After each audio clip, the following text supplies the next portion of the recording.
senhoras e senhores, boa noite.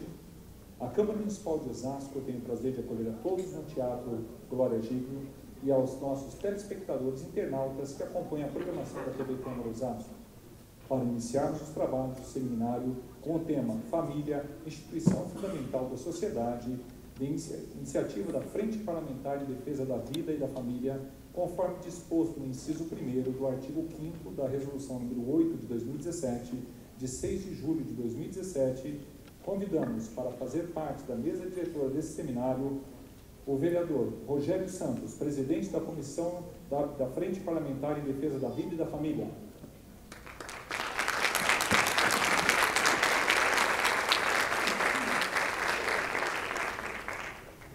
Vereador Daniel Matias, vice-presidente da Comissão da Frente Parlamentar em Defesa da Vida e da Família.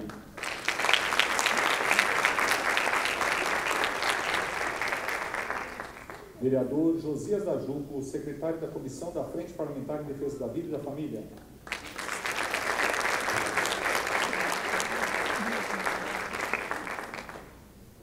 Reverendíssimo Padre José Eduardo de Oliveira e Silva, nosso palestrante.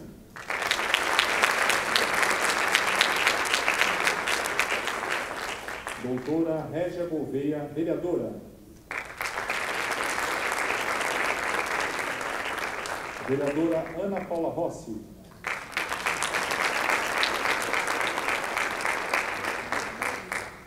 Anunciamos que o reverendíssimo bispo Dom João Bosco, dentro de alguns instantes, ele estará presente devido a compromissos agendados e fará parte da nossa mesa diretora.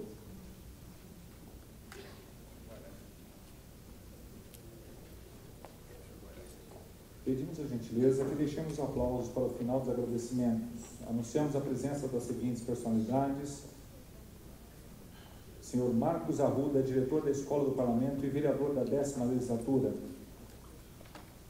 Senhora Conceição Hipólito, presidente e fundadora da Amoscar. Senhora Elza Aoki, vice-presidente e fundadora da Amoscar. Senhora Sueli Nunes, vice-presidente, Anjos da Guarda Ambiental. Pastor Luiz Gabriel dos Santos Chaves, representando o senhor Antônio Atleto Amaral, diretor do Colégio Adventista da Viliara, Osasco. Agente Rocha e Agente Veloso, Defesa Civil de Osasco. Diogo de Jesus, assessor representando a vereadora Lúcia da Saúde. Senhor Renato Duarte, Rádio Frater. Senhor Roberto Carlos e Sandro Rogério, da RCTV Interativa. E agradecemos a presença também de todos os participantes desse seminário. Façamos agora a saudação a todos.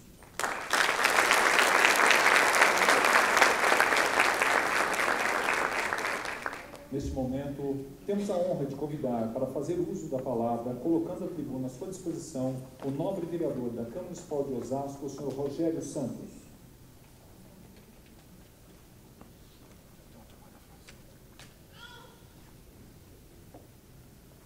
Boa noite. Boa noite, pessoal. Vamos acordar, vamos começar bem esse seminário.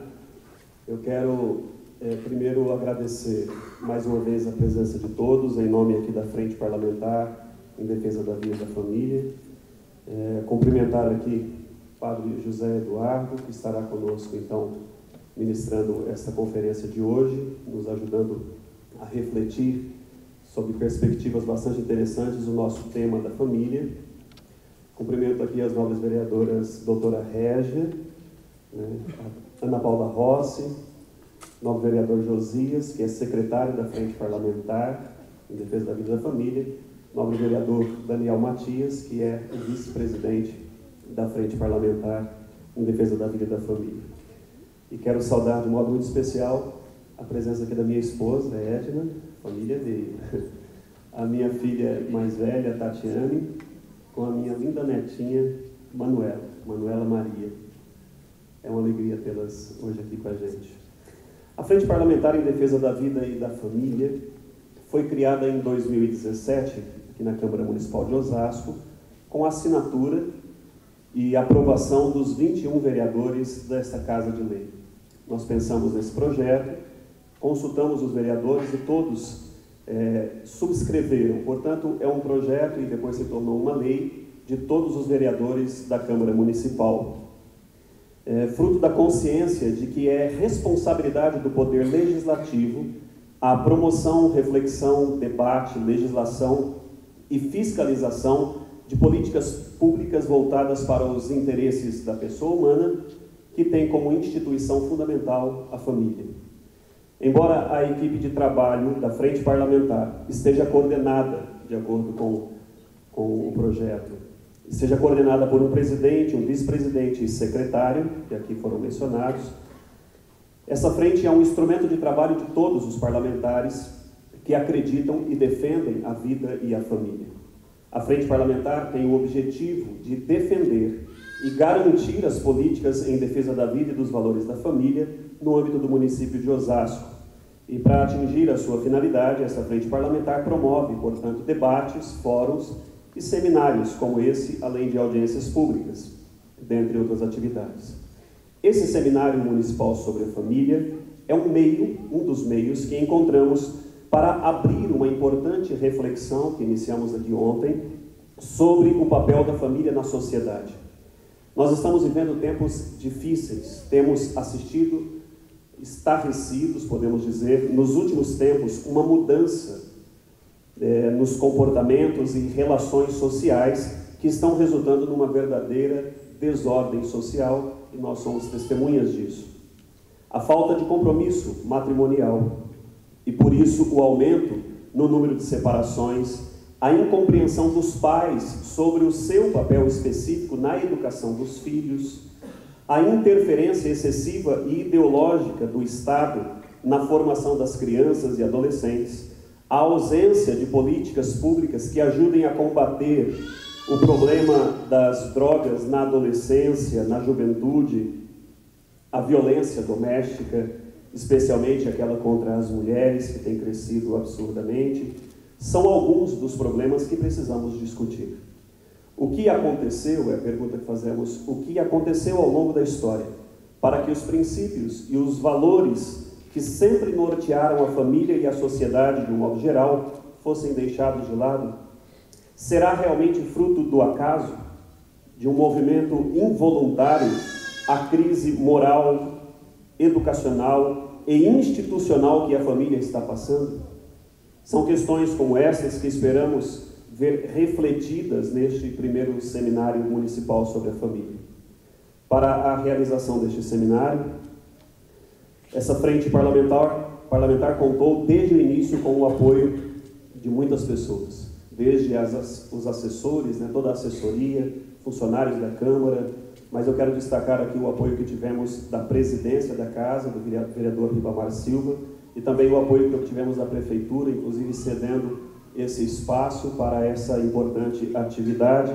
Então, nós agradecemos aqui ao prefeito Rogério Lins, que, por meio da Secretaria de Cultura, disponibilizou também esse espaço para nós.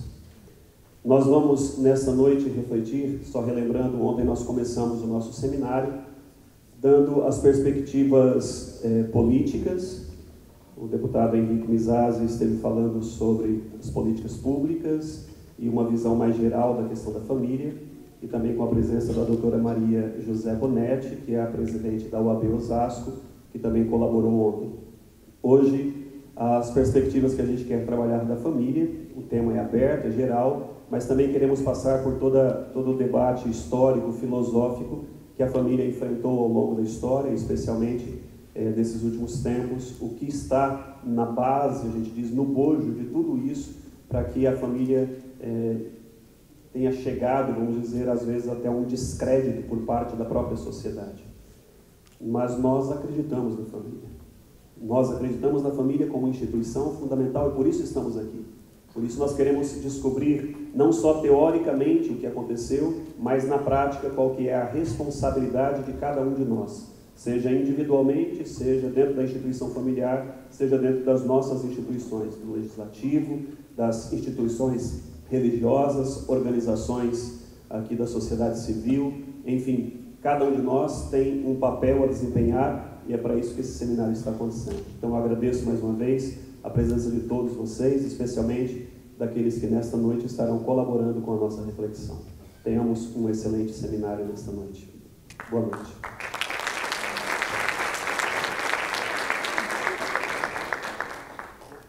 Com convidamos a vereadora doutora Régia a fazer uso da palavra, colocando a tribuna à sua inteira disposição.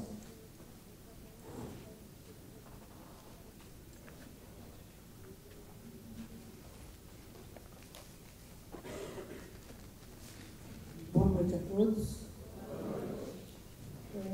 Esse seminário é muito fundamental para o nosso trabalho e todas as discussões que começaram ontem serviram de muita reflexão para a gente pensar que a família ela deve ser a base de tudo. Eu vim de uma família bem grande, né?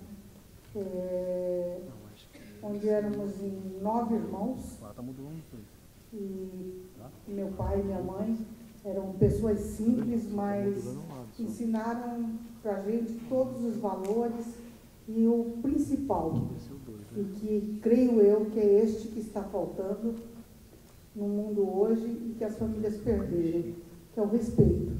É o respeito ao próximo, é o respeito às coisas, ao respeito aos bens, o respeito ao outro, de não fazer aquilo que eu não quero, que façam a mim, fazer para o outro. Então, isso eles ensinaram bastante. E assim, fizeram uma família extremamente unida. Nós somos 8 agora, que um já faleceu, mas somos extremamente unidos, um pelo outro, e a gente gosta de estar com todos, e a gente tem assim um amor sensacional um pelo outro.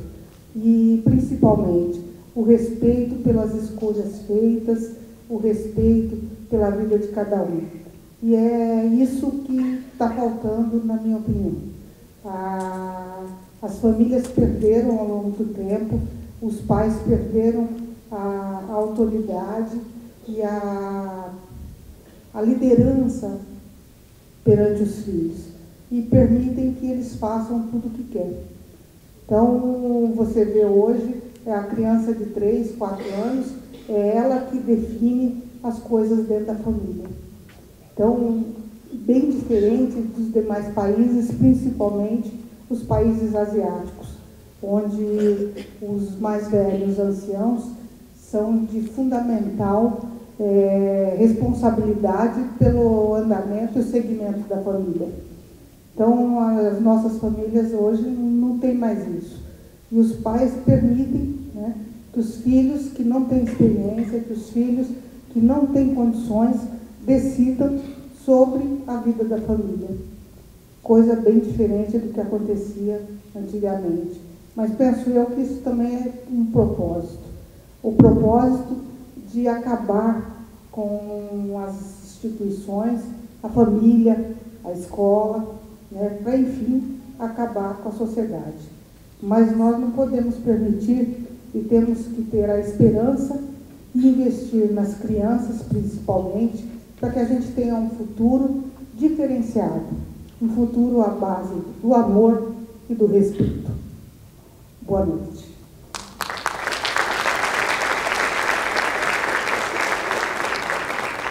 Nós agradecemos as palavras da vereadora doutora Régia, e agora nós queremos convidar o palestrante dessa noite, o padre José Eduardo de Oliveira e Silva, que é doutor em Teologia Moral pela Pontifícia Universidade de Santa Cruz, em Roma, é sacerdote aqui na Diocese de Osasco, na cidade de Osasco, é pároco na paróquia São Domingos. Padre José Eduardo, a tribuna está à disposição do senhor. Se o senhor quiser falar daqui, de lá, pode falar daqui, fique à vontade. Uma boa noite a todos. Agradeço a oportunidade de estar aqui com os senhores e as senhoras essa noite. Eu, desde 2013, tenho andado pelo Brasil inteiro para falar de temas que dizem respeito à vida da família, da sociedade como um todo. E, embora eu não tenha tido oportunidade, muitas vezes, de falar aqui na cidade de Osasco sobre esse assunto, o que seria, entre outras coisas, extremamente monótono, né? Estar aqui e sempre falar do mesmo assunto. Então, na minha atividade pastoral, a gente acaba se ocupando de todas as temáticas referentes à vida cristã. Tudo começou aqui, numa audiência que nós demos sobre ideologia de gênero na nossa Câmara de Vereadores e que desencadeou depois toda uma série de conferências nas quais eu e outros palestrantes tivemos a oportunidade de ir descompactando e aprofundando essa temática, obtendo no Brasil inteiro vitórias estrondosas. Basta dizer que a ideologia de gênero foi varrida do Plano Nacional de Educação, no ano de 2013, e depois, no ano de 2015, foi varrida dos planos municipais de educação em 98% dos municípios em que ela foi votada. Ora, nessa experiência que eu pessoalmente tive, ao falar desses temas pelo Brasil inteiro, eu percebi a força extremamente grande que possui a coesão de ideias na sociedade. O que eu quero dizer com isso? É que, lamentavelmente, as ideologias se propagam na medida em que nós não unificamos o nosso imaginário, o nosso discurso, em torno de compreensões compartilhadas. Ou seja, quando pessoas estão falando desvairadamente sobre os temas, sem entender o que elas estão falando, elas não conseguem entrar no entendimento mútuo. E exatamente é esse o vácuo, o espaço que as ideologias precisam para poder se disseminar na sociedade. Ora, quando nós conseguimos conversar desapaixonadamente, quando nós conseguimos dialogar com franqueza, com sinceridade, nós obtemos um entendimento conjunto que nos possibilita, assim, bloquearmos a ação das ideologias. Ora, em parte, é graças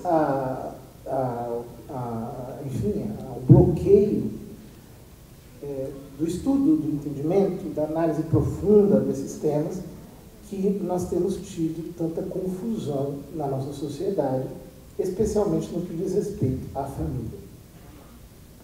Ora, quando nós entramos nesses temas, muito facilmente as pessoas se apegam a compreensões muito superficiais, a rótulos, a conceitos não analisados, e em torno deles se estabelecem pró ou contra, né?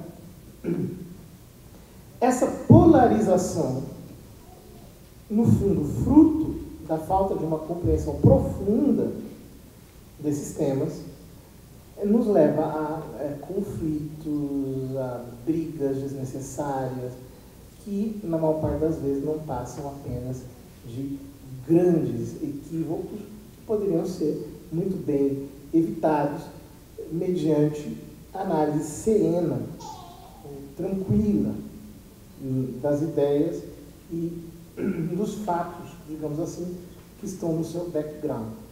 É exatamente isso que eu gostaria de fazer essa noite.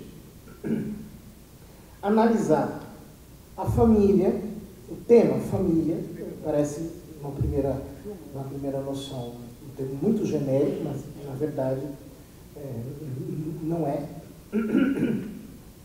Analisar essa temática e, a partir da história e da filosofia, entender um pouco qual é, digamos assim, um marco no qual nós estamos patinando, né?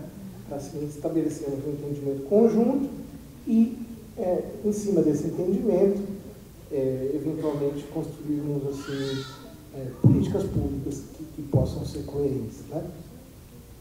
Ora, se eu pudesse traçar um marco no que diz respeito à história da família, um antes e um depois,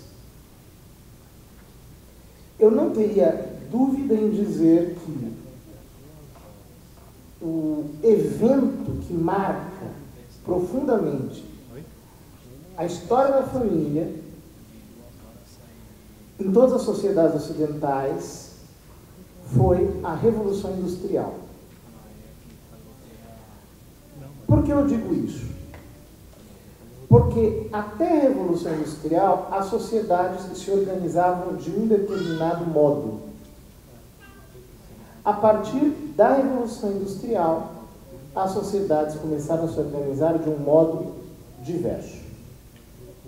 Ora, até a Revolução Industrial, por mais que os governos, a organização política, até geográfica dos estados, fosse alterável, apesar de nós termos a alternância de modelos na sociedade, de culturas e assim por diante, a estrutura fundamental da sociedade era a família mesmo. O que eu quero dizer com isso? As sociedades civilizadas se entendiam como estruturas que surgiam a partir de famílias que eram bem-sucedidas, né? Então, Aristóteles, por exemplo, na sua Política, ele começa falando da família, porque a sociedade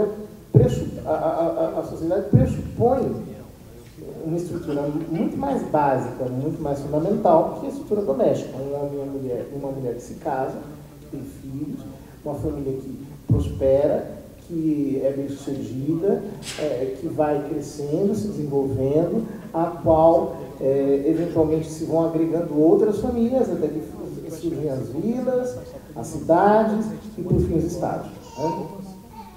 Ora, essa compreensão não é apenas uma compreensão factual, era uma compreensão, digamos, ética e filosófica também. Por quê? Porque a família era entendida como o núcleo a partir do qual tudo se construía. Quer dizer, assim como na natureza, o ser humano não nasce ao acaso, mas ele nasce dentro de um lar, né? As relações conjugais permitem o surgimento de novos seres humanos e as sociedades civilizadas vão sendo construídas a partir do enlace matrimonial e pessoas vão surgindo como fruto desse relacionamento, vão sendo educadas no interno dessas estruturas fundamentais. As cidades, os estados bem constituídos, pressupõem que os indivíduos são formados eticamente na família. É lá que eles aprendem os rudimentos do que é o bem, aprendem não apenas os rudimentos, mas essencialmente aquilo, digamos, adere à sua personalidade. Ora, até a Revolução Industrial, a família era uma estrutura extremamente forte. Por quê? Elas não eram apenas, digamos assim, estruturas casuais ou naturais em que os seres humanos nasciam e permaneciam até a sua emancipação enquanto indivíduos. Mas as famílias, de fato, eram o núcleo da existência das pessoas. Pensem, por exemplo, né, que até a Revolução Industrial, uma família estava, digamos, radicada num determinado lugar e permanecia ali, às vezes por séculos. Né? Então, que havia uma identidade espaço-temporal da pessoa com a família, com aquela geografia, com a história daquele lugar. A família não era apenas um ambiente, digamos assim, postiço, mas era o lugar em que a pessoa efetivamente vivia. Os trabalhos, os ofícios eram ofícios familiares. Havia famílias de ourives, famílias de agricultores, famílias de metalúrgicos, famílias de carpinteiros. As famílias compartilhavam, digamos, um modus vivendi, uma forma de vida. As famílias também faziam com que aquele lar, aquela casa, não fosse apenas um dormitório, mas fosse o espaço em que eles efetivamente viviam, e as famílias numerosas eram unidades extremamente fortes que protegiam a personalidade do indivíduo de tal modo que ele se sentia dentro da sua família como alguém que está dentro de uma fortaleza. A família, efetivamente, até a Revolução Industrial, a família tradicional é uma estrutura forte, pujante, de fato a célula fundamental da sociedade. Né? De fato, o indivíduo estava protegido dentro dela, a família era a base a partir da qual, inclusive, o indivíduo agia. Né? Vocês parem para pensar, a nossa vida é muito limitada temporalmente. Nós vivemos aí, aqui em São Paulo, em média 85 anos, porque somos muito longevos hoje em dia. Né? Portanto, uma ação histórica de longo alcance, ela precisa pressupor a conservação de um determinado projeto para além da nossa existência temporal. Então, a família era a base histórica a partir da qual os projetos eles se consolidavam. Sempre foi assim ao longo da história da humanidade. Ora, vem a Revolução Industrial. O que a Revolução Industrial provoca? Ela não provoca apenas uma mudança econômica. Existem livros que documentam a Revolução Industrial enquanto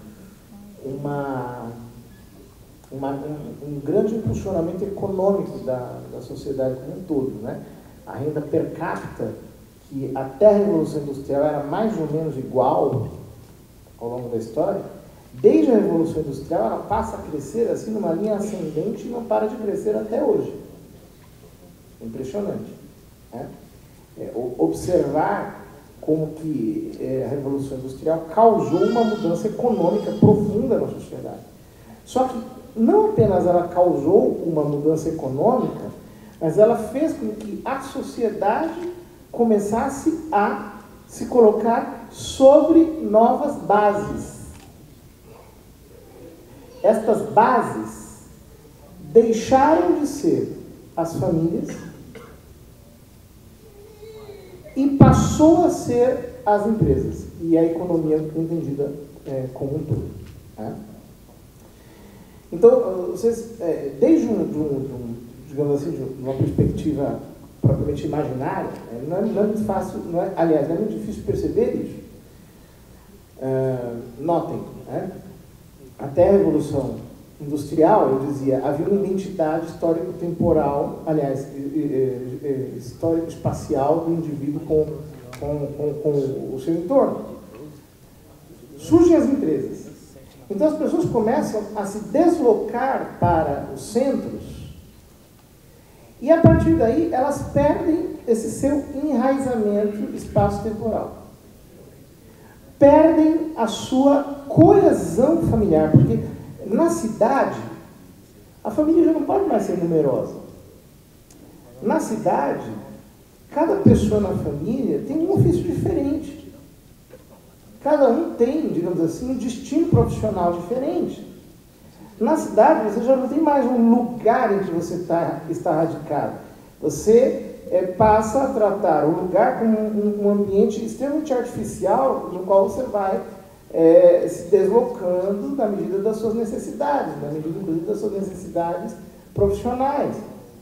A casa da família passa a ser um dormitório, em que as pessoas se encontram no fim do dia. A família, ela vai se enfraquecendo, as pessoas vão perdendo a coesão. Um filósofo da época da Revolução Industrial, chamado Montesquieu, muito conhecido, escreveu um livro chamado Espírito das Leis, em que ele diz, olha, todos sabem que a sociedade está radicada, está enraizada sobre a família, com exceção dos ingleses, que estão enlouquecendo o mundo inteiro, distribuindo dinheiro para as pessoas. Eles estavam fazendo a Revolução Industrial na época, e a sociedade está, por assim dizer, surtando.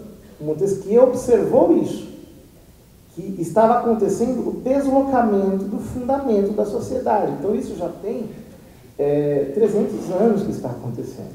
Né? Quer dizer, as sociedades ocidentais passaram a se organizar em torno da economia em torno das empresas. Elas deixaram que, digamos assim, esta aura econômica se tornasse, no fundo, a alma do Ocidente, e isso produziu um processo de erosão das famílias. As famílias foram se enfraquecendo, se enfraquecendo, se enfraquecendo, e com este esfacelamento da família, começaram a aparecer patologias familiares que não existiam até então na escala em que passaram a existir desde então. Divórcio, violência doméstica, incesto, famílias desestruturadas, famílias desequilibradas. Vejam, essas coisas, essas realidades são sintomas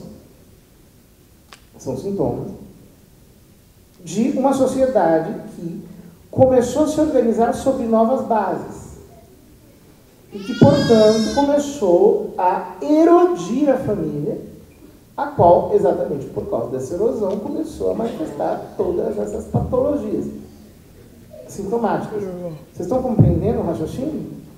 Sim? Ora, diante disso, começaram a aparecer filosofias que justificaram a posteriori esse deslocamento. Uma primeira tentativa sistemática de justificar filosoficamente esse deslocamento foi a filosofia hegeliana, do Friedrich Hegel, filósofo alemão, que criou um sistema filosófico muito complexo. Eu não vou nem tentar explicá-lo aqui, é complexo mesmo, é difícil de entender, em que ele entendia que o Estado moderno, o Estado que surgia a partir da modernidade, era a máxima expressão de Deus, do que ele chamava de Geist, o espírito universal. Ora, naquele período, então, vocês imaginam, uma sociedade que ela vai se deslocando para os centros, que ela vai se deslocando para as cidades. As cidades que, por causa disso, começam a se organizar politicamente de um modo diferente. A Revolução Industrial provoca a Revolução Francesa, que é a reorganização política desse mundo novo que surge a partir de novas bases. Ora,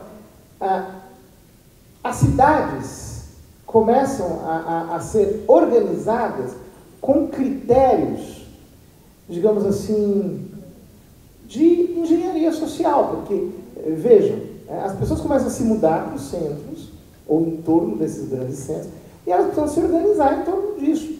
Então você precisa criar sistema de saúde, você precisa criar sistema de educação. Aliás, para que você tenha operários, você tem que educá-los. Então, os sistemas educacionais começam a surgir como uma resposta à demanda por mão de obra. As pessoas precisam se comunicar, elas precisam ser mão de obra, digamos assim, habilitada. Então, você cria sistemas educacionais, você cria sistemas de transportes para as pessoas poderem se deslocar de um lado para outro. Você cria todos os sistemas, no fundo artificiais, para atender às necessidades de um povo que vai se aglomerando meio que artificialmente. Então você tem que criar sistemas policiais para proteger as pessoas da delinquência que começa a surgir. Obviamente, como elas não convivem, elas passam a viver umas ao lado das outras, mas sem uma identificação espaço-temporal. Então elas não se conhecem, vai surgindo banditismo, vão surgindo problemas decorrentes dessas aglomerações forçadas na sociedade. Ora, esta reorganização que vai aparecendo no Estado moderno, ela parece muito racional. Ela dá uma impressão de um progresso assim, fantástico. Você diz, nossa, a partir de agora nós vamos poder ter estradas, nós vamos poder ter correios evoluídos, nós vamos poder ter sistemas que vão melhorar a vida das pessoas, as pessoas vão começar a poder ser atendidas pelo Estado. Vocês percebem que começa a surgir uma espécie de ilusão idealista, romântica, de um progresso que vai se impor inexoravelmente sobre as pessoas. Parece que a história vai entrar numa fase nova, numa fase de progresso maravilhoso, que parece ser como uma manifestação de Deus. A filosofia do Hegel, ela dá um acabamento para esse tipo de idealismo que surge na alma das pessoas. E, obviamente, a família tradicional começa a aparecer como algo profundamente antiquado, atávico, primitivo, que precisa ser superado. O Hegel chega a dizer isso. E ele não apenas diz isso, como ele cria uma justificação filosófica. Eu leio um trecho da Fenomenologia do Espírito do Hegel, que no fundo é um trecho no qual ele apresenta esse drama, né? Por que as pessoas gostam da família, apesar de a família ser uma estrutura tão primitiva e o Estado moderno ser uma coisa tão maravilhosa, tão racional, tão assim, arrojada, né? Uma espécie de encarnação do progresso? Por que as famílias ainda gostam? Aliás, por que as pessoas ainda gostam da família? Então ele diz, olha, porque a família, no fundo, é uma espécie de trampolim do indivíduo para a sociedade como um todo. A sociedade como um todo, o Estado moderno como um todo, é o suprassumo.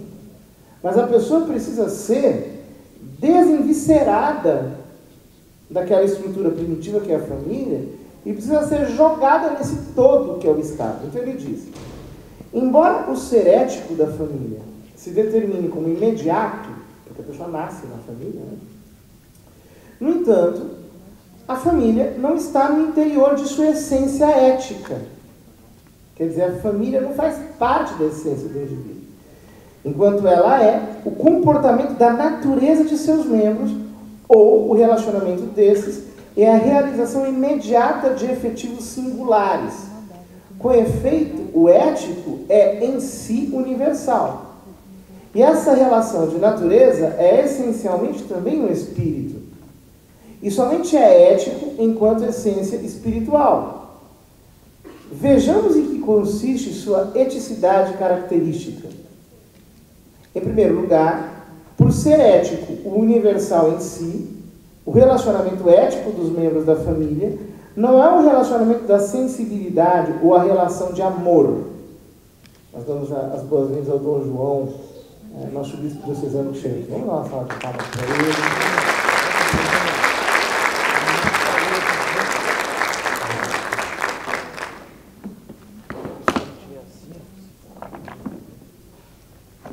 Continuo com a citação. O ético parece agora que deve ser colocado na relação do membro singular da família para com a família toda, como para com a substância, de forma que seu agir e efetividade só tenham a família por fim e conteúdo. Então a família ela tem uma espécie de função provisória. Ela tira o indivíduo da sua individualidade e faz ele começar a abrir o seu horizonte para um todo. Esse todo, segundo Hegel, está fora da família, mas ela tem uma espécie de finalidade provisória. Ela tira o indivíduo da sua singularidade e o joga na sua universalidade. Continuo. Mas o fim consciente que tem o agir desse modo, na medida em que concerne esse próprio todo, é também um singular. Quer dizer, a família passa a ser um singular. A aquisição e conservação do poder e riqueza, por um lado, só dizem respeito à necessidade e pertencem ao desejo. Por outro lado, em sua determinação mais alta, se tornam algo apenas mediato. ou seja, algo intermediário. Essa determinação não incide no interior da família mesma, mas se abre ao verdadeiramente universal, à sociedade, à comunidade. Quanto à família, é antes negativa e consiste em pôr o singular fora da família, em subjugar sua naturalidade e singularidade e em educá-la para a virtude, para a vida no e para o universal. É um texto, bom, o Hegel escreve dificílimo, né? Mas é um texto que nos permite ver como ele justifica que a família é uma realidade provisória. Ela deve servir como um trampolim para jogar o indivíduo na sociedade e para fazer o indivíduo como que se desapegar de si mesmo para transferir a sua essência para a sociedade como um todo. Em outras palavras, dentro do horizonte da Revolução Industrial, o Hegel oferece a justificativa filosófica que permite, digamos assim, uma primeira noção, né, da necessidade de se superar a família. A família é uma estrutura que precisa ser superada. Ela não é uma estrutura importante em si mesma, mas ela é apenas um trampolim que permite, digamos, uma abertura de horizontes para que a pessoa se jogue para um universo mais amplo. Ora, uma sociedade, portanto, que se coloca sobre novas bases. Na medida em que a história vai passando, as patologias dessa sociedade começam a se manifestar de uma maneira mais clara. Começa a haver exploração dentro da família, fora da família. Começa a se produzir uma classe social de pessoas vitimizadas por toda sorte de injustiça. Começa a surgir, digamos assim, um mundo em que você tem, de um lado, pessoas desfrutadas, abusadas em todos os níveis, e, de outro lado, pessoas que se servem, que se usam, que se servem, que usam a força produtiva dessas outras pessoas com o seu meio de subsistência. É isso que vai permitindo o surgimento, digamos assim, da análise marxista da história. Ela não surge do nada, ela surge de uma observação da realidade. Existe uma exploração real na sociedade. Só que essa exploração, ela surge por quê? Porque a sociedade, a partir da Revolução Industrial, começa a se colocar sobre bases econômicas. Existe um problema essencial na economia como tal, que é muito simples. Eu resumo do seguinte modo: você e eu não podemos comer o mesmo pedaço de bolo. Você e eu não podemos comer o mesmo pedaço do bife. Está claro? Eu acho que não é difícil entender isso, né? Quer dizer, os bens materiais, eles não podem ser possuídos ao mesmo tempo pelos mesmos indivíduos. Eles são limitados por si mesmos. E exatamente por isso, eles são diferentes dos bens espirituais. Porque os bens espirituais, eles são multiplicáveis. Né? Então, por exemplo, a verdade, quanto mais compartilhada, mais ela cresce. O amor, quanto mais compartilhado, mais ele cresce. O bem, quanto mais compartilhado, mais ele cresce. A virtude, quanto mais compartilhada, mais ela cresce. Mas um pedaço de bolo, quanto mais compartilhado, mais ele se divide. Então, os bens materiais, eles possuem esse defeito dentro deles. O único que foi capaz de sobrenaturalizar os bens materiais foi Jesus Cristo, que multiplicou os pães. Né? E mostrou para nós que quando nós conseguimos colocar os bens espirituais sobre os bens materiais, nós somos capazes de produzir multiplicação na sociedade. Foi exatamente isso que o cristianismo tentou fazer ao longo da história. Ele tentou colocar a verdade e o bem, né, como norte da sociedade inteira, para fazer com que nós pudéssemos causar multiplicação por todos os lados na sociedade como um todo. Exatamente como acontece nas famílias. Né? Uma família, quanto mais ela cresce, mais ela se multiplica. Os bens espirituais são exatamente assim. Né? Que a multiplicação como que ela está no nosso DNA, né? Está acontecendo multiplicação, desde uma célula, né? Quando nós somos gerados, que ela vai se multiplicando, né? vai se multiplicando até a gente se tornar isso que a gente é. E nesse exato momento, muitas células estão se multiplicando dentro de nós, até as realidades mais macrocósmicas, etc. Tal, todas elas carregam dentro de si mesmo esse germe de multiplicação.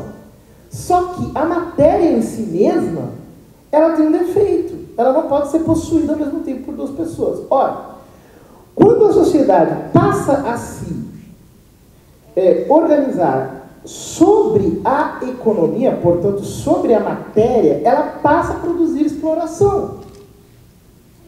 Então, esse é um defeito da sociedade pós-industrial.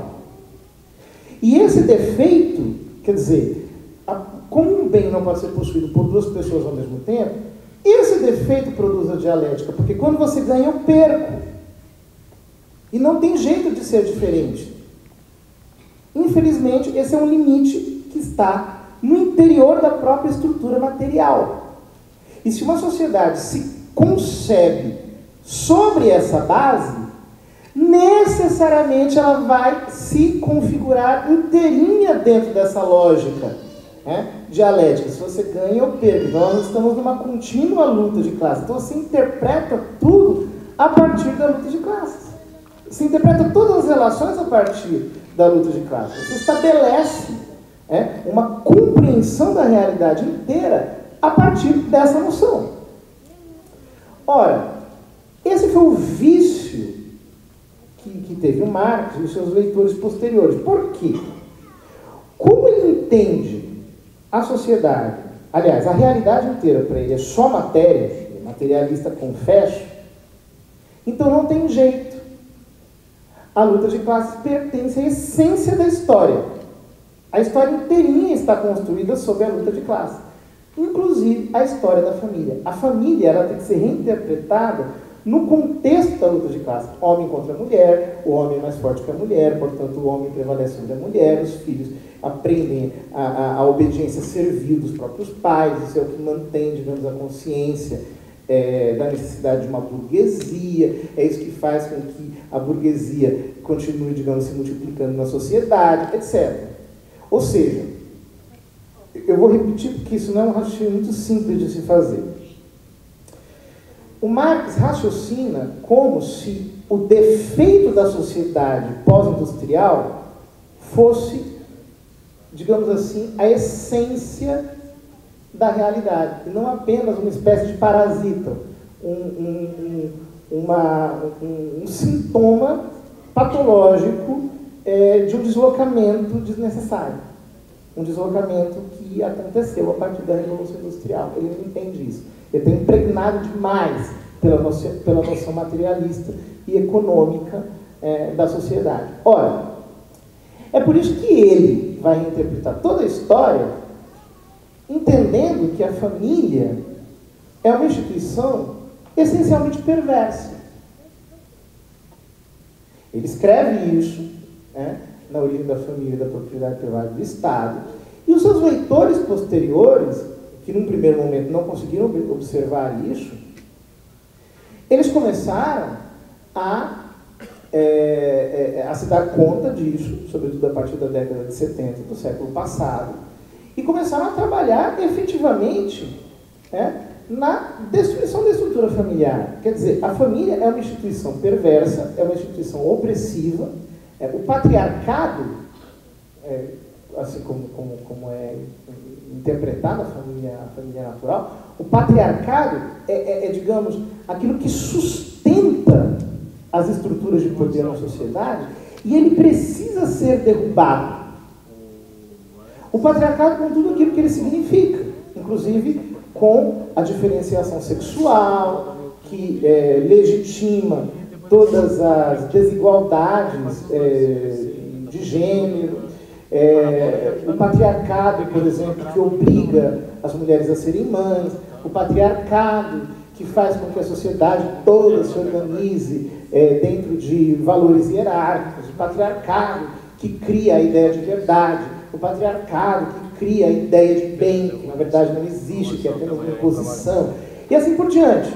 Então, a filosofia revolucionária posterior entende que a família é um entrave, Mas entende isso de uma maneira filosófica. Se você pega os escritos, por exemplo, de filósofos como Horkheimer, de filósofos como Lukács, de filósofos como Althusser e de tantos outros, eles entendem exatamente assim, como eu estou falando. A família ela é uma estrutura que precisa ser superada. Quer dizer, o Hegel dizia isso em termos filosoficamente um pouco mais profundos. A crítica posterior é muito mais radical, é muito mais visceral e inclusive, ela até hoje ela está, digamos assim, se manifestando com uma violência muito, muito grande. Ora, não fosse um outro fator, talvez essa crítica filosófica ela começasse a produzir resultados até contraditórios. O problema é que, a partir do final da década de 60 do século passado, concretamente no ano de 1967, as fundações internacionais elas perceberam, a partir de estudos sociológicos profundos, que se nós quisermos fortalecer as estruturas econômicas da sociedade, nós precisamos acelerar o processo de secundarização da sociedade. O que quer dizer isso?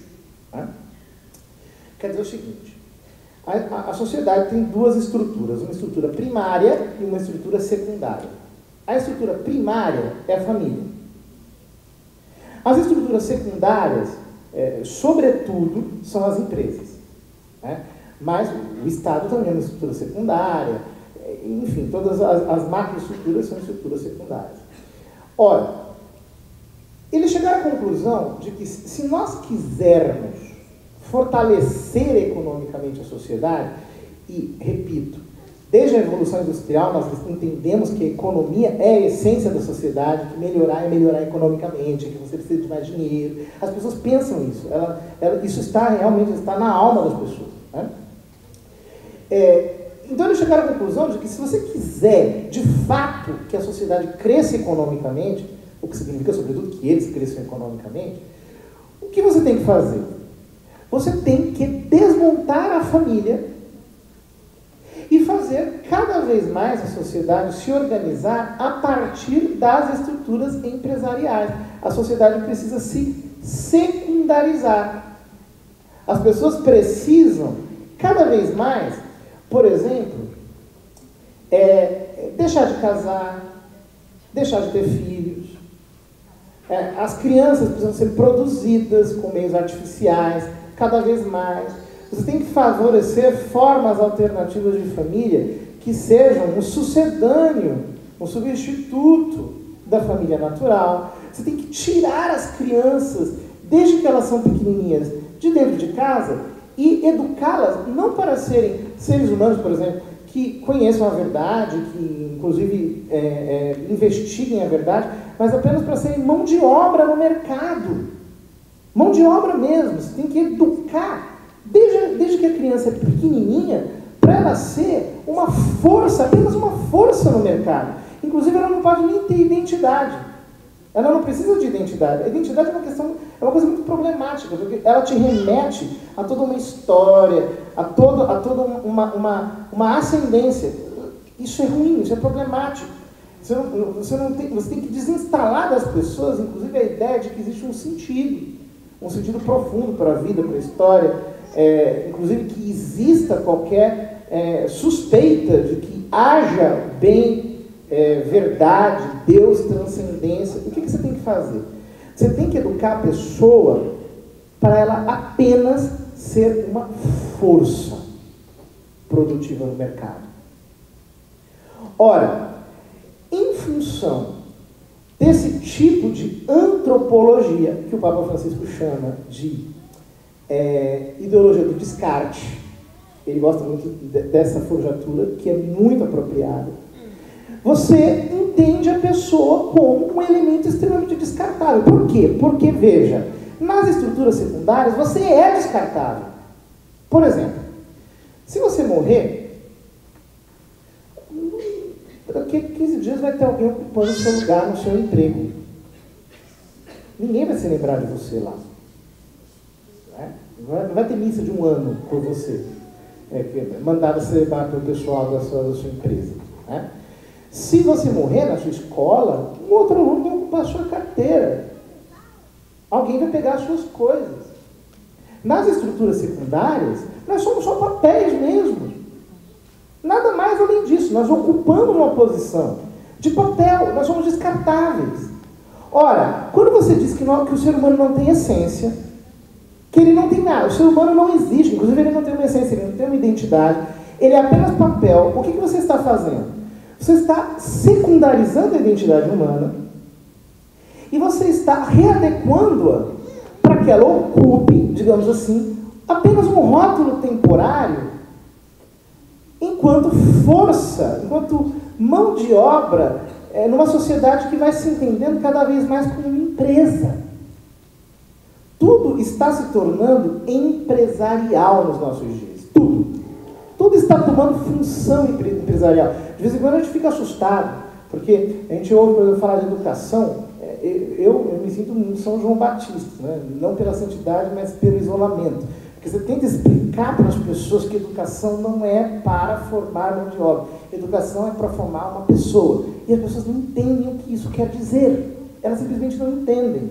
Você vai falando, repetindo, elas não entendem. Por quê? Está todo mundo impregnado dessa ideia pós-industrial de que você tem que educar para que a pessoa seja uma mão de obra, para que ela seja uma força produtiva. Tudo está se tornando cada vez mais empresarial. Nesse mundo que está se tornando cada vez mais empresarial, em que tudo está se secundarizando, em que às vezes até os nossos discursos religiosos eles vão se secundarizando. Parece que tudo é dinheiro, tudo é prosperidade, tudo é função, tudo é eficiência, tudo é apenas isso, tudo está se secundarizando. Tudo é descartável, você pega as pessoas, vai trocando de um lado para o outro, você vai tirando vínculos, você vai quebrando vínculos entre pessoas. Cada vez mais tudo vai se tornando artificial numa realidade como essa. Como é que nós vamos proteger as nossas famílias? Como é que nós vamos pegar as nossas famílias, as pessoas das nossas famílias, e vamos fazê-las de fato, entender que a família é o importante, que é ela que protege o indivíduo, que ela que é a base para o indivíduo. Como é que nós vamos fazer isso sem fazer uma reflexão filosófica profunda, que mostre a origem do problema e retire as pessoas dessa espécie de sonho hipnótico na qual elas estão impregnadas? Quer dizer, nós precisamos nos dar conta de que os bens espirituais são os únicos bens importantes, os únicos verdadeiros, o resto é alienável. Nós precisamos perceber a superioridade disso e como isso é o que forma virtude, caráter, bem, horizonte, é isso que agrega as pessoas, é isso que une as pessoas, é isso que faz as pessoas se congregarem em um objetivo só. É por isso que a Igreja Católica, que é uma instituição, graças a Deus, grande, forte, pujante, ela tem se preocupado tanto com esses temas da família, da juventude, com os vulneráveis da sociedade. E muitas vezes, nesse mundo de pessoas que estão brigando, que elas são apressadas, elas querem logo te rotular, te colocar dentro de um compartimento, os nossos discursos, eles são muito facilmente sequestrados, por um lado e por outro. E a gente às vezes fica refém, infelizmente, das retóricas confusas que estão na sociedade. Eu tenho a impressão de que nós precisamos ter uma compreensão mais profunda do problema e nós precisamos começar a nos entender. Porque nessa estrutura avassaladora, gigantesca, impiedosa, forte, que trucida vidas, que destrói, que massacra os mais fracos, a única arma que nós temos é a verdade. E como diz Jesus, conhecereis a verdade e a verdade vos libertará. Muito obrigado.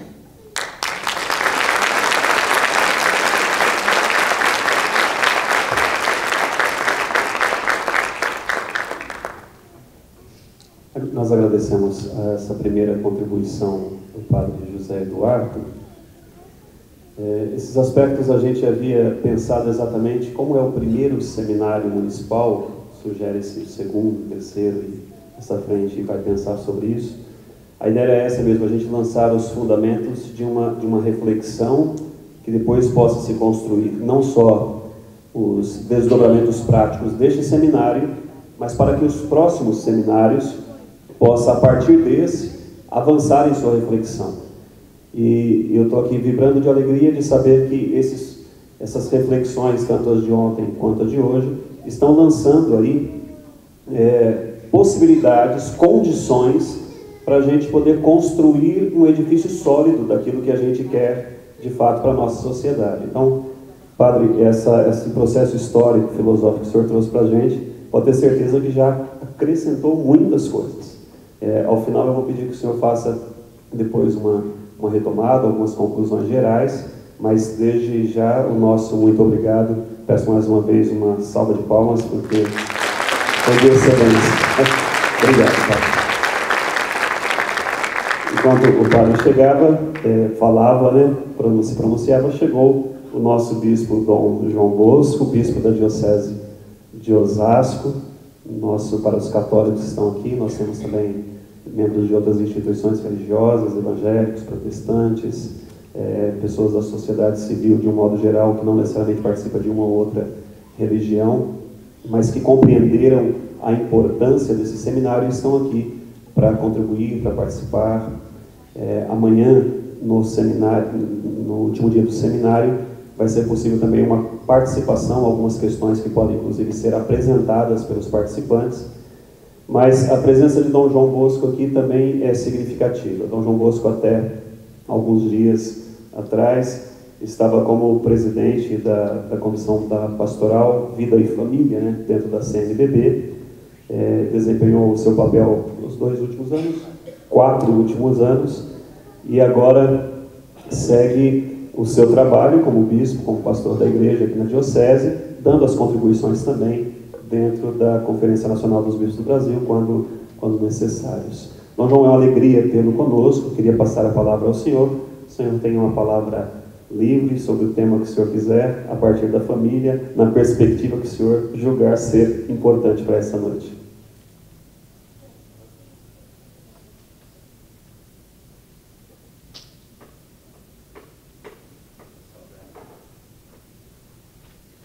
Quero saudar ao vereador Rogério e, na sua pessoa, os demais participantes aqui da mesa, meu filho Zé Eduardo, que eu tenho muito orgulho de chamá-lo assim, porque dentro da nossa estrutura de igreja, que é familiar, é dessa forma. Eu cheguei aqui há pouco tempo, ele já estava, mas já é meu filho.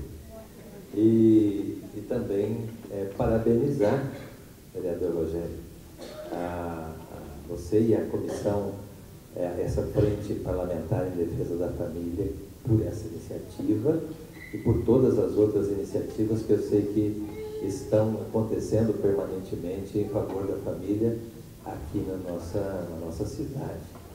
Eu vejo que ela está também em sintonia com toda essa reflexão que vem sendo feita sobre a família, que vai na contramão, digamos assim, daquilo que o padre José Eduardo colocava como fatores que destroem a família desde muito tempo. Então, essa atividade que o vereador Rogério estava falando, na CNBB, nesses 4 anos, muito me ensinaram, porque eu pude perceber a grandeza dessa reflexão, desse tema e da atuação das igrejas, não só da Igreja Católica, mas também de outras instituições que estão alinhadas em favor da família, porque sem isso a grande força destrutiva que a gente vê hoje nessa grande mudança cultural do mundo acabaria por destruir completamente essa preciosidade que é a família.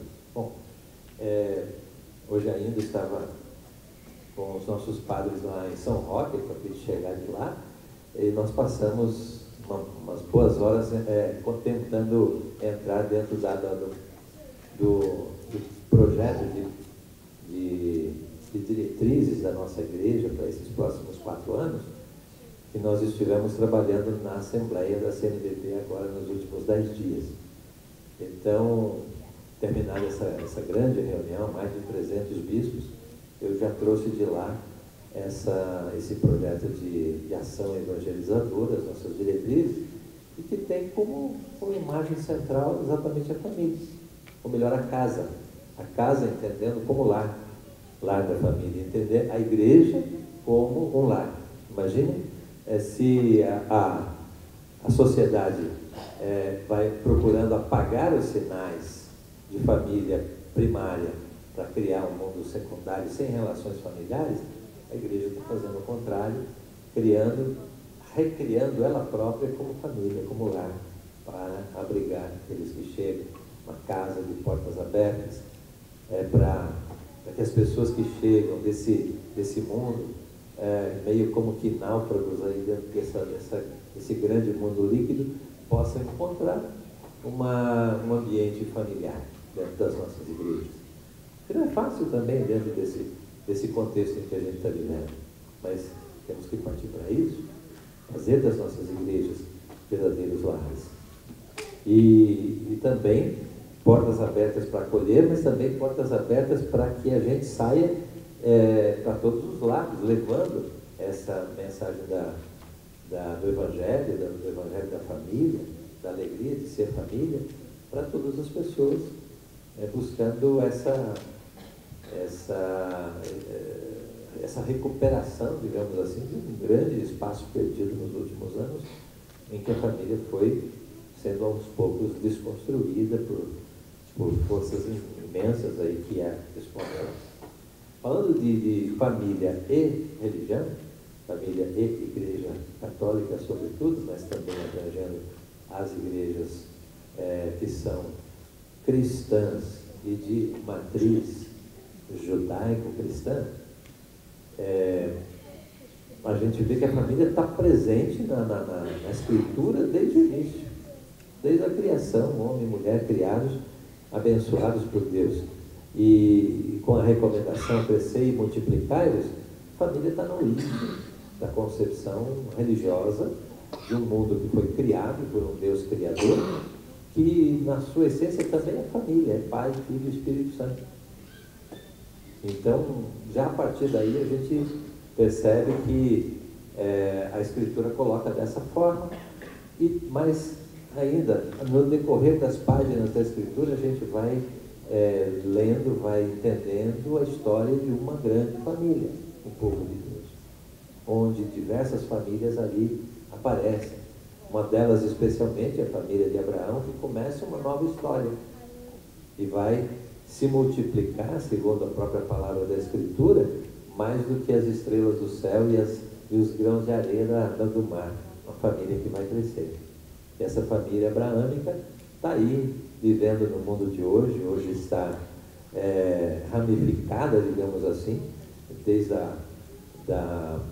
do ramo cristão, que nós fazemos parte, também o ramo judaico, o ramo muçulmano também tem essa mesma matriz abraâmica, e estamos aí diante desse grande quadro que o padre José Eduardo escreveu, com uma proposta religiosa, aberta, bíblica, que pega lá no fundo a nossa realidade humana e familiar, entendendo que quanto mais família nós somos, mais humanos nós somos. Quanto menos família somos, mais desumanos somos. Como assim quer a sociedade muitas vezes de hoje. Então, a Escritura está permanentemente voltada para essa realidade familiar e também com muito realismo para as dificuldades da vida familiar. Basta dizer que desde a primeira página lá dos nossos primeiros pais, logo depois de criados, os primeiros filhos desse casal já tem uma história de crime, de homicídio, o Caim mata Abel, né? O conflito, a destruição, a família já está presente lá. E ele vem caminhando no decorrer da história, trazendo toda a beleza da família criada por Deus e todas as dificuldades de ser família que nós encontramos até hoje. Mas nós vamos pegar um salto bem grande, chegar em Jesus Cristo, quando ele é perguntado a respeito de família, dos problemas que a família enfrenta, e qual é a sua concepção de família. Ele, Jesus Cristo, é confrontado com uma regra criada por Moisés, em que as famílias podiam se divorciar, se separar. Ele, perguntado exatamente sobre isso, ele vai dizer, olha, o Criador lá atrás pensou outra coisa. Ele volta lá para a primeira página da Bíblia para dizer que originalmente a vontade de Deus não era essa, mas era que a família fosse sólida, era que a família fosse indestrutível, que a família fosse uma base de convivência, de amor, que desse essa solidez que o ser humano precisa. Ele próprio, Jesus Cristo, quando, no seu tempo, ele vê que a família que veio lá desde o tempo de Abraão, sendo a grande força agregadora das pessoas, o povo antigo de Israel tinha muito apreço pela família, os clãs familiares, as tribos, eles chamavam assim, as 12 tribos de Israel, na verdade são grandes famílias, que davam sustento, que davam identidade étnica, que davam solidez para as pessoas, no momento em que Jesus Cristo vive, não é? No início, no fim do período grego, no começo do domínio romano, essas famílias estão destroçadas. A grande força agregadora do povo de Israel nas famílias estava destruída. E quando, no momento em que ele está junto com o povo, ensinando os princípios do Evangelho, lhe avisam, olha, sua mãe está aí, seus irmãos estão aí fora, ele faz essa pergunta, quem é minha mãe? Quem são meus irmãos? Minha mãe e meus irmãos são aqueles que ouvem a palavra de Deus e a colocam em prática. O que ele faz? Ele praticamente troca aquele esquema de clãs que não funcionava mais para constituir aqueles que são os seus seguidores numa família, numa nova família, baseada num outro critério mais amplo. Na verdade, ele não quis desfazer o primário da família, como dizia Zé Eduardo, para deixar-nos todos no mundo secundário, numa comunidade onde ninguém é família, no fundo, não. Pelo contrário, ele quis agregar aqueles que estavam vivendo numa situação deplorável, dentro daquela mudança de época que foi a chegada do Império Romano, agregá-los numa nova espécie de família, nem um pouco secundária. Ela é realmente fraterna, ela é de irmãos, que é formada por aqueles que o seguem, para ensinar de novo as relações primárias, para ensinar de novo a ser família, para valorizar a família enquanto tal, da forma como ele foi buscar lá no Gênesis, para dizer que essa era a vontade de Deus, o sonho de Deus. E é esse o papel das nossas igrejas, ao se tornar famílias, ao ser cada vez mais um ambiente familiar de confiança, de fraternidade, de entreajuda, de socorro de uns para com os outros, de abertura para aqueles que não têm uma família bem constituída e por isso precisam ser acolhidos. É esse o seu papel. E dentro desse contexto que estamos vivendo, mais próximos agora de nós, como isso é importante.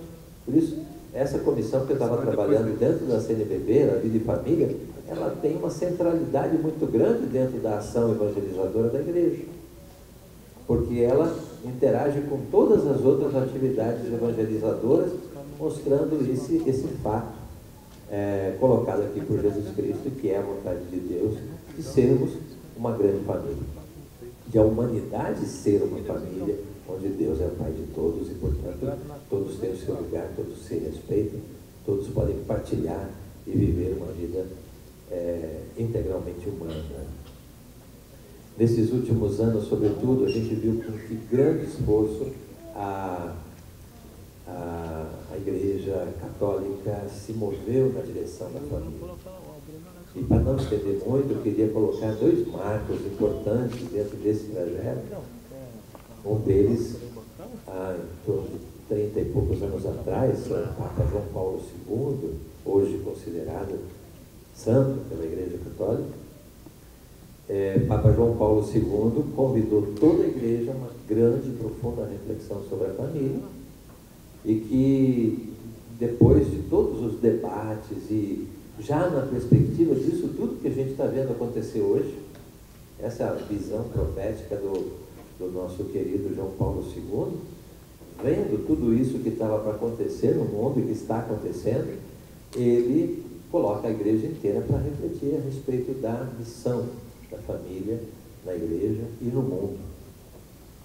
E disso resulta um documento, nós chamamos com o nome latino, né? Os documentos da igreja sempre têm as 2 primeiras palavrinhas como título.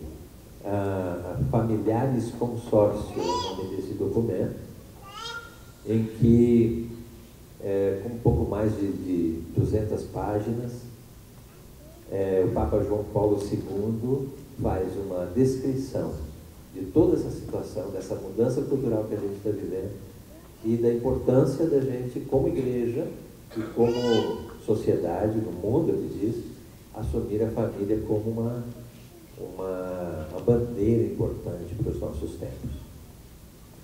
Essa reflexão veio sendo feita e as igrejas se prepararam através dessa grande mudança cultural a entrar no mundo das famílias. Quantos estudos foram feitos? Quantas pastorais ligadas à família? Os movimentos familiares foram criados durante esse tempo.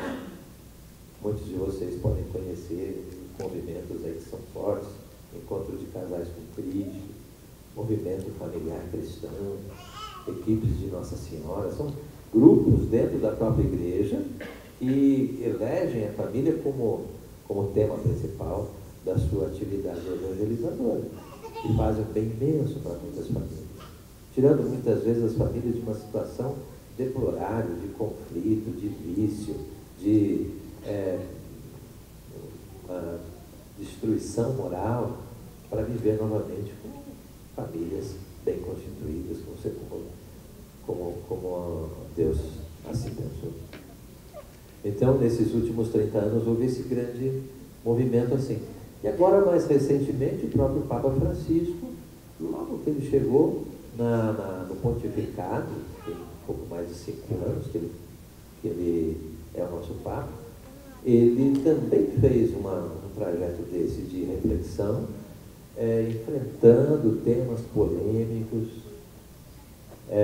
sem medo de entrar dentro desse mundo do comportamento moral, que a igreja pregava de um jeito e que o mundo pensava de outro, e que a igreja teve que também dar passos importantes aí, abrindo-se a essa realidade do mundo, mas ao mesmo tempo não permitindo que se degradasse realmente a família através de princípios muito sólidos. E depois de 2 grandes reuniões de bispos do mundo inteiro, os sínodos, uma primeira para identificar qual é a situação das famílias e os seus desafios.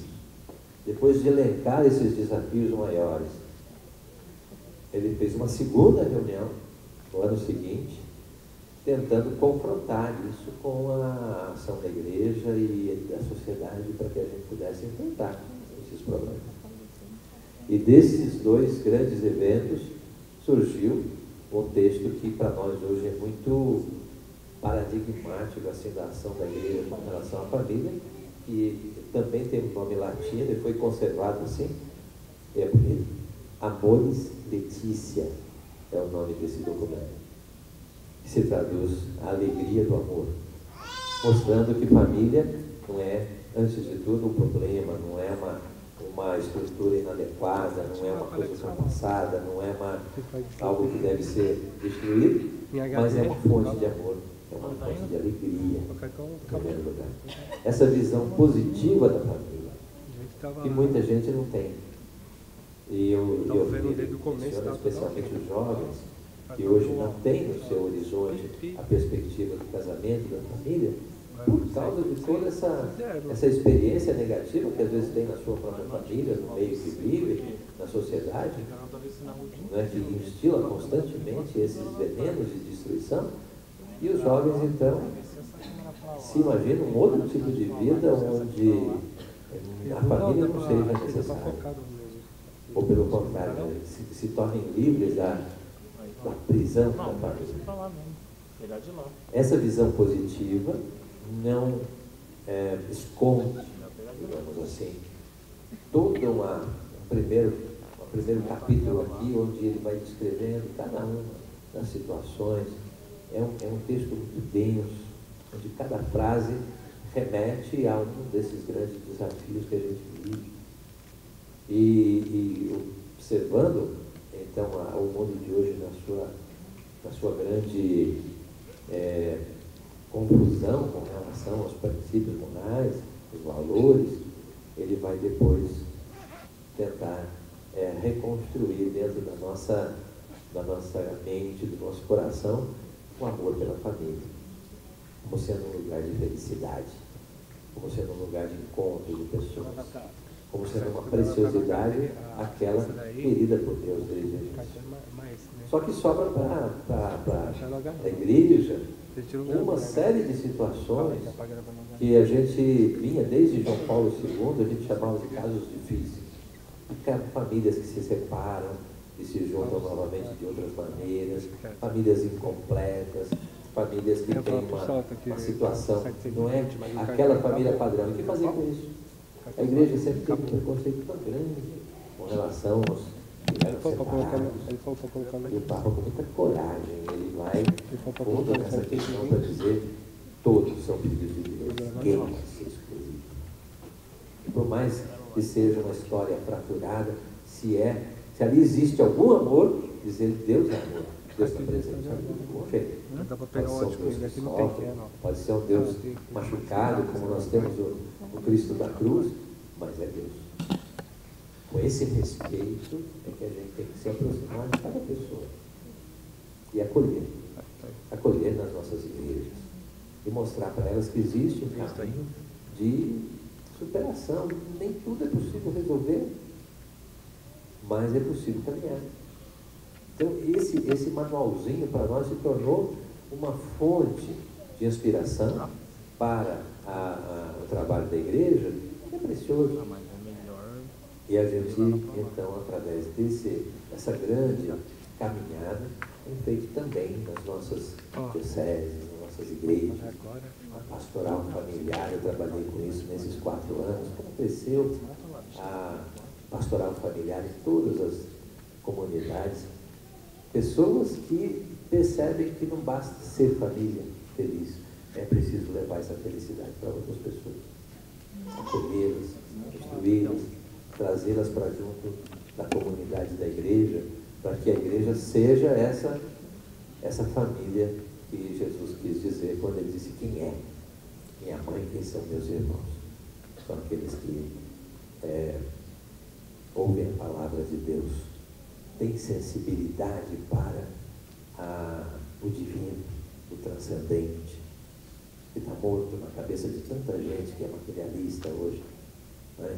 Tem sensibilidade para isso, percebe a vontade de Deus qual é e a colocam em prática com todas as penas, com todas as dificuldades, né? Então, mesmo que seja difícil, ser família ainda é muito melhor que não ser.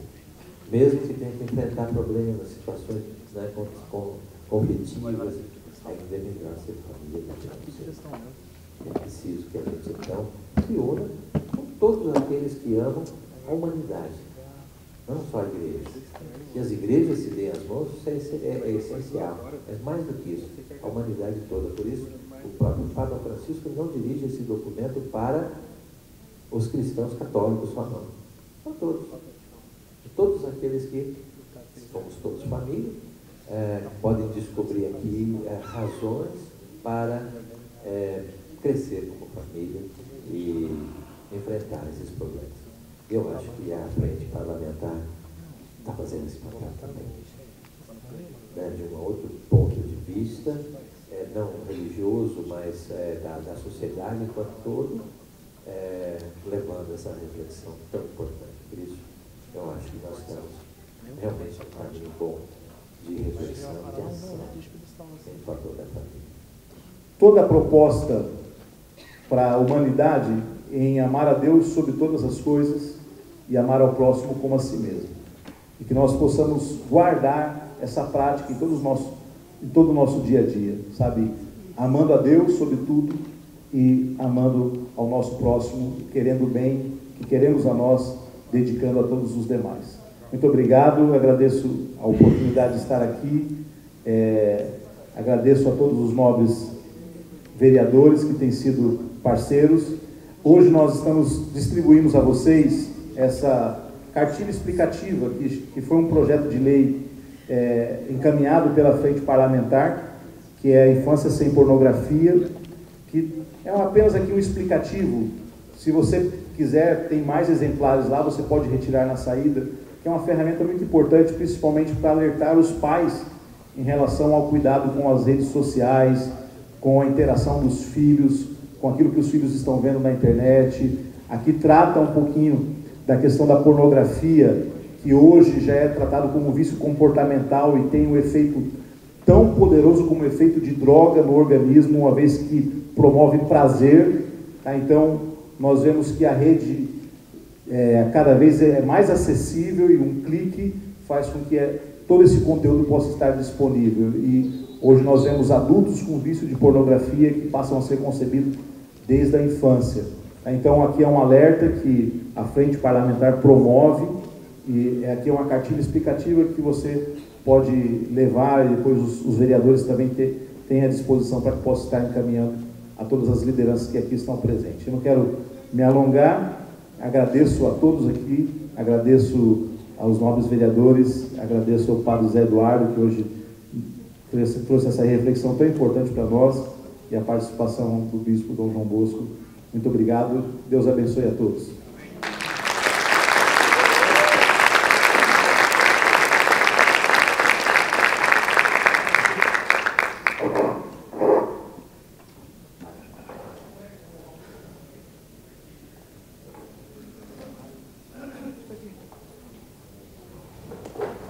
Mais uma vez, nossos agradecimentos ao vereador Daniel Matias pela contribuição. O vereador Daniel, ele acabou assumindo aqui um papel bem interessante, porque de última hora nós fomos informados, na verdade, desde ontem a gente tinha essa informação, que um dos convidados que teríamos dessa noite, o Ilustríssimo Senhor Antônio Acleto Amaral, que é o diretor do Colégio Adventista da Vila Iara, aqui em Osasco.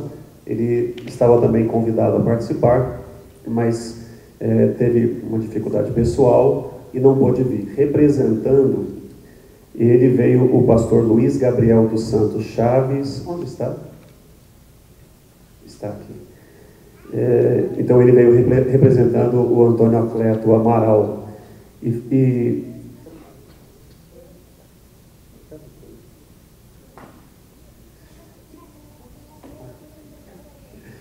Eles trouxeram e estão ofertando aí, oferecendo para todos os participantes esse pequeno livro, mas certamente com grande conteúdo, a gente quer também ler com muito carinho, que é Esperança para a Família, o caminho para um final feliz. Tem para todos, né? Olha aqui. Tem até para levar, está dizendo o vereador Josias. Então agradeça lá ao Acleto pela contribuição. Os autores é Willy e Elaine Oliver. Se você não pegou na entrada, na saída você pode estar retirando, tá ok? Muito obrigado e um abraço para o Acleto. Eu convido para aqui as contribuições finais. Eu tinha pedido para o padre fazer uma contribuição final como palestrante da noite, e logo na sequência a gente terá só os comunicados finais. Então, passo a palavra novamente para as considerações finais do padre. Bom, eu não vou falar muito, não. Só queria partir assim, do título desse livro, né? Esperança para a Família. Eu queria dizer que, trocando um pouco a ordem dos fatores, a família é a nossa única esperança para a sociedade, né? Quer dizer, alguém me perguntava aqui antes, padre, ainda existe jeito de recuperar a família, né? Exatamente o contrário, né? Quer dizer, se existir um jeito de recuperar a sociedade, existe jeito de recuperar a família. Então, a família é a nossa única esperança, é a nossa opção, tem que ser a nossa opção. Nós todos, os estratos da sociedade, devemos nos unir às diferentes denominações, às diferentes religiões. Nós todos temos que nos congregar para a proteção, para a promoção da família, sabendo que esse é o único modo que nós temos para fortalecer cada vez mais os indivíduos e torná-los verdadeiramente inexpugnáveis diante de todas essas forças massacrantes e desagregadoras que nos desafiam dia após dia. Eu agradeço a todos pela contribuição e termino saudando a todos com a paz do Senhor.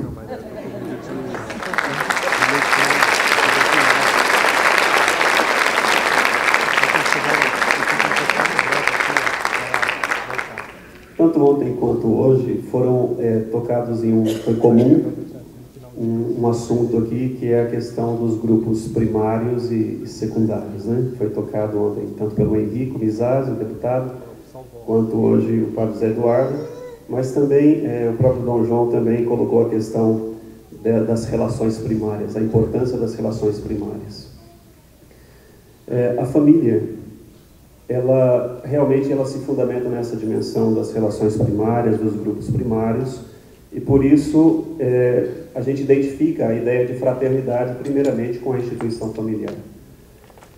E a família não só, como o título aqui nos propõe, o tema desse seminário, não só é a base, mas ela existe exatamente como protótipo, né? como modelo primeiro para a sociedade. E modelo, não só naquele discurso, às vezes, que a gente escuta, o modelo do amor, né? A gente tem que se amar, claro, o amor é a base, mas não o amor desprovido da verdade, né? Caritas in veritate, né? Papa Bento XVI. Amor e verdade. Eu relembrava disso, porque o Papa Bento XVI diz que o amor sem a verdade pode se tornar um mero assistencialismo, uma contribuição, às vezes, até vazia. E a verdade sem o amor, ela pode ferir, pode machucar, pode até às vezes romper. Por isso o amor e verdade, o amor na verdade, a verdade no amor é a base e a referência que nós acreditamos que a família se fundamenta.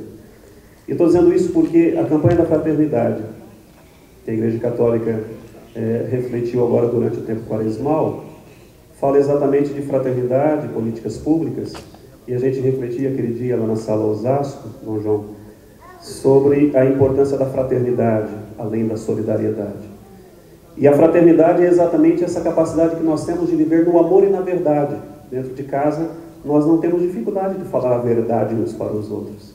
Dentro de casa não existe o politicamente correto. Um faz de conta só para que o outro não fique machucado. Dentro de casa a gente fala, às vezes machuca, mas depois pede perdão.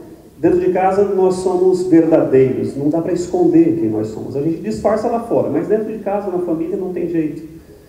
E é exatamente este modelo de família, a partir da verdade do amor, que deve se tornar a referência para a sociedade. Porque se na sociedade nós também não formos capazes de sermos fraternos, ou seja, temos coragem de falar e com caridade, com amor, mas falar a verdade, de nos comportarmos na verdade, então o nosso discurso ficaria desconectado e a gente vai ficar em uma utopia idealista e nunca vai se atingir. Então, Quando a Frente Parlamentar propõe aqui uma reflexão sobre família, no fundo nós estamos dizendo a volta à família é a resposta para a sociedade que nós sonhamos.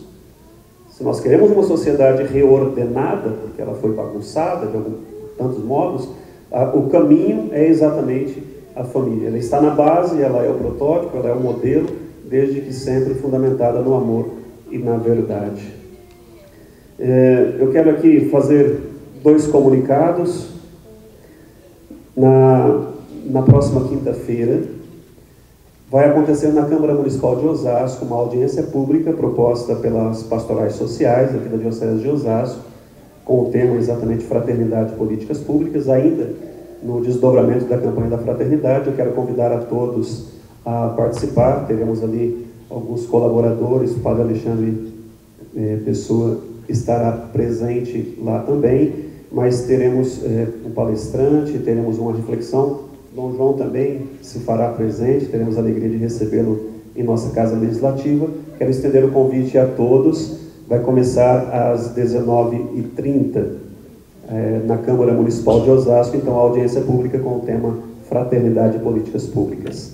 A comunidade Frater Querigma também está convidando todos para um espetáculo que vai acontecer aqui mesmo neste teatro, no Teatro Municipal, no dia 25 de maio. É um espetáculo chamado Desabafo, a Realidade da Vida, o aborto visto por olhos que não são seus.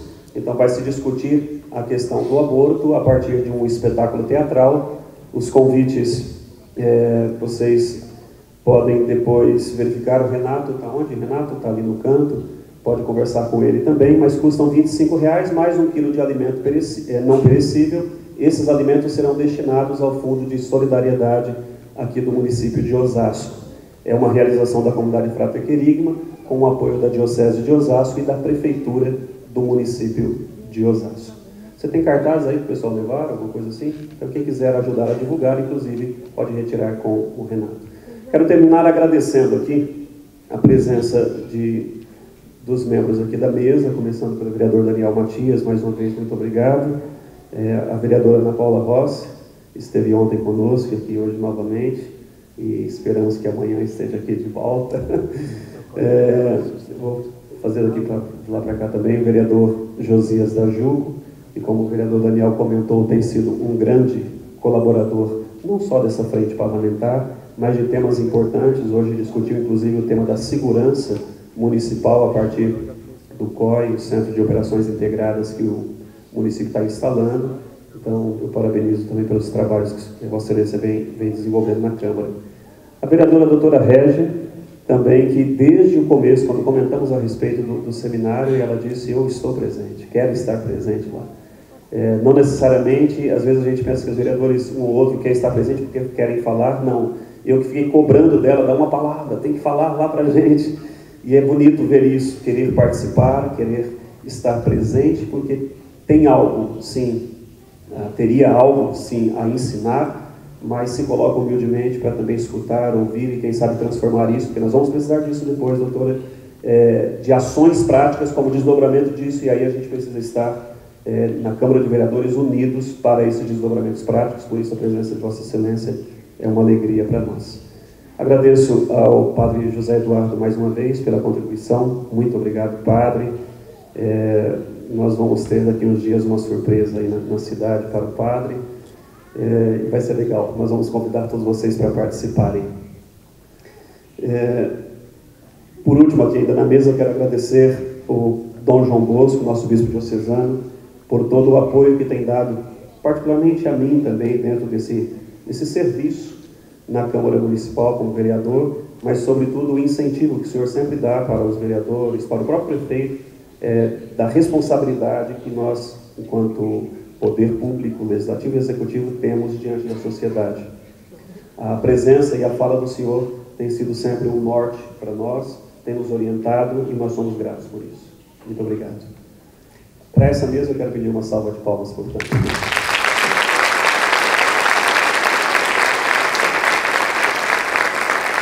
Eu termino comunicando que amanhã nós começamos também no horário das 19h30, às 19 horas a recepção, às 19h30 Nós vamos trabalhar as questões práticas, depois desses 2 dias um pouco mais reflexivo, nós vamos entrar nas questões mais práticas, que envolvem a família, e para amanhã nós teremos 2 participantes.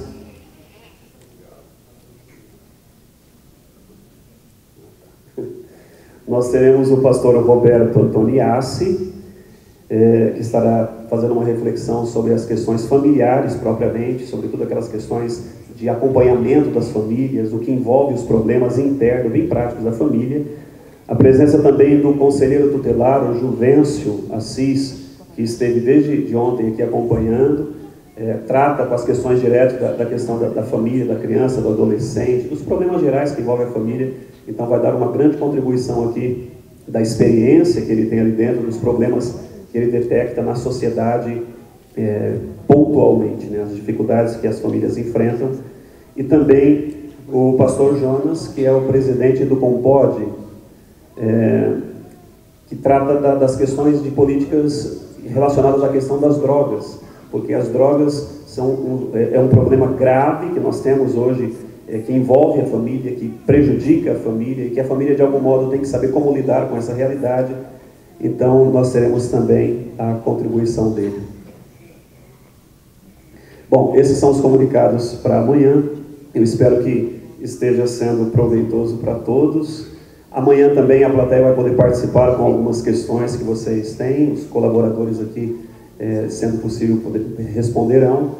Então eu desejo realmente a todos um bom retorno. Antes de irmos embora, eu quero pedir aqui a Dom João, que aproveitando a presença do bispo, também faça uma oração aqui final, dando uma bênção para todos nós, agradecendo aqui a presença de todas as associações, a Anoscar, estou vendo ali, e tantas as outras, não vou nomeá-las, já foram nomeadas, de toda a sociedade civil, das instituições religiosas, tanto católicas, evangélicas e demais expressões. Nosso muito obrigado.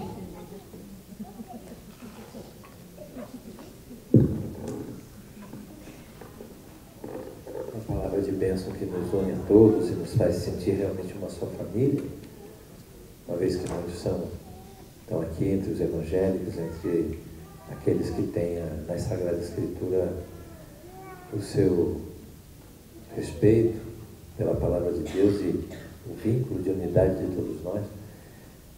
Relembrar nessa palavra de bênção o livro dos Números, onde Deus recomenda assim que o povo seja abençoado por Arão, dizendo: o Senhor vos abençoe e vos guarde, o Senhor vos mostre a sua face e se compadeça de vós, o Senhor volte para vós o seu olhar e vos dê a paz, o Senhor vos abençoe. E nós completamos a Santíssima Trindade, o Pai, o Filho e o Espírito Santo. Amém. A família de Deus.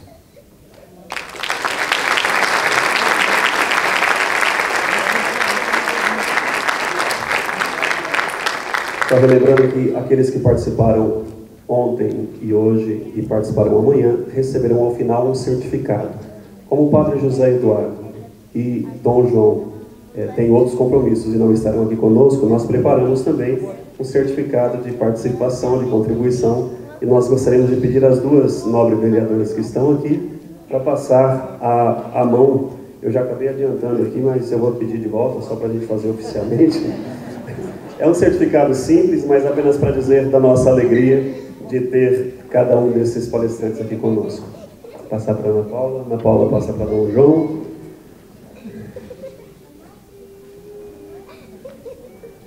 E a vereadora doutora Régia, por gentileza, passa para o padre José Eduardo.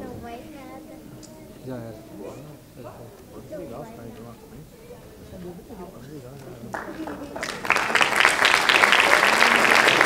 Muito obrigado, uma boa noite a todos.